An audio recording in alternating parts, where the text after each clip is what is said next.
Karina Bento, BTV.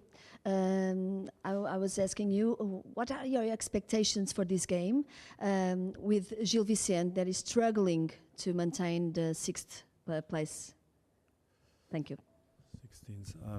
Yeah, my expectations for tomorrow is that we keep the level. So I think I said a few weeks ago that we want to finish on top level this period until the World Cup, and tomorrow is the last match. I think the last match we showed a very good attitude. Was not easy to play the schedule, but the players, they were always ready, and they played good football and they won the matches. And of course tomorrow is the last home match, and we want to present also tomorrow good football, good attitude, and of course we want to win this match.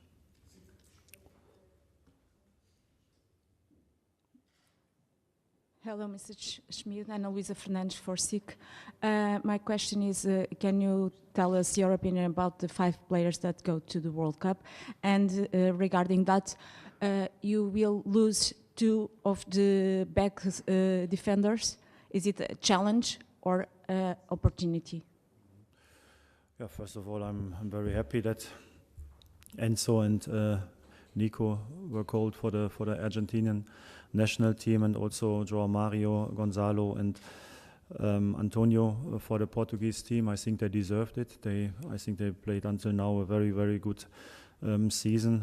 I think in general we play good, and then of course also individual-wise the players, they get a profit of it by getting called for the national team. So I hope the 5 players they will meet each other in the final of the World Cup. So that was my wish.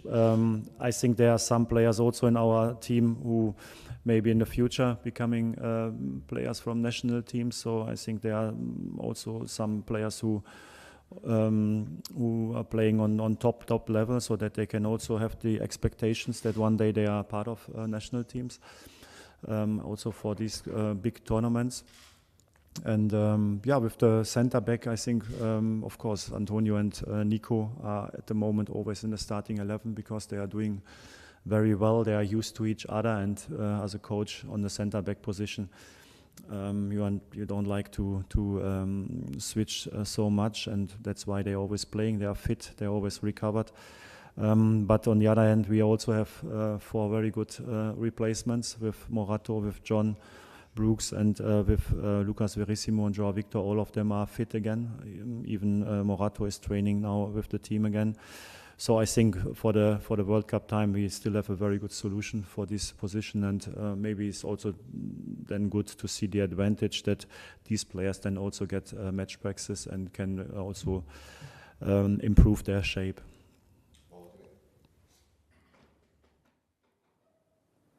Boa tarde, Mister. Joana Pires, a Bola TV.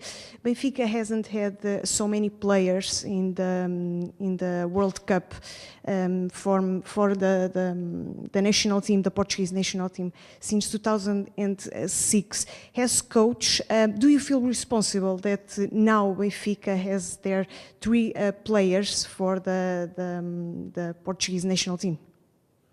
I think it's on the players, so they performed on top level in the Portuguese league, but also in international football, and that they get called from the national team coach is a consequence of that. So it's done by the players, but also, like I said before, done by the team, because when you play well, then of course it's easier also for all of the players to perform on their top level, and I think that's the reason they are called now, and I hope they get a lot of match time and they play a successful tournament. Hi, Mr. Claudio Constantino, CMTV. Rafa is one of the players with most minutes for Benfica this season. He will not go to the World Cup, so he's available to play for Benfica at the League Cup. Will you rest him at those games, or will he be one of the fundamental players at those games? Thank you. To be honest, I haven't thought about it, so I think for me it's far away. My focus is, of course, for tomorrow that we win our match in the league. That's a very important match for us. So we put so much effort in the last weeks to have this situation in the league, and of course we want to keep this situation. So we need a win tomorrow. I think then we have a short rest to also to come a little bit down, and then of course we prepare us for the League Cup. It's also a special time because we have 2 matches and then a break again, and then the third match in our group. But the final decisions, I think, I will make later. That we miss a few players, also the players who go to the U21 national teams, is clear. But I think we still have a good squad, and we try to win our games.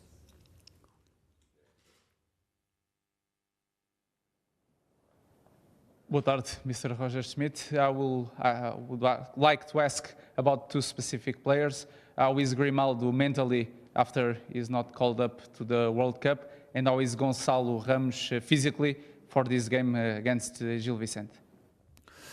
Gonzalo is fit again, so he trained completely with the team today and yesterday and before yesterday with individual training. So he's ready for the squad for tomorrow. And Grimaldo, of course, I think it's a little bit surprising that he's not called for the national team, because, in my opinion, he's a top player, and I think also he plays on top level, not only Portuguese league, also in the international matches he showed great performances. But the decision is made by the Spanish national team. And the coach. So I think you always have to respect these decisions. But in my opinion, Grimaldo deserves also to be part of the World Cup, because he's playing a great season. Hello, Mr. Schmidt, Artur Teixeira from Sport TV. I suppose that you don't have much time as you wish to learn Portuguese, but for what you know about some words, do you already know what it means campeão in Portuguese? So yeah, it's almost international. Huh? Yes, I know this word, of course. I think they always sing this also when they become champion, but we are far away from that. So we are at the beginning. Yes. Okay, thank you. Thank you.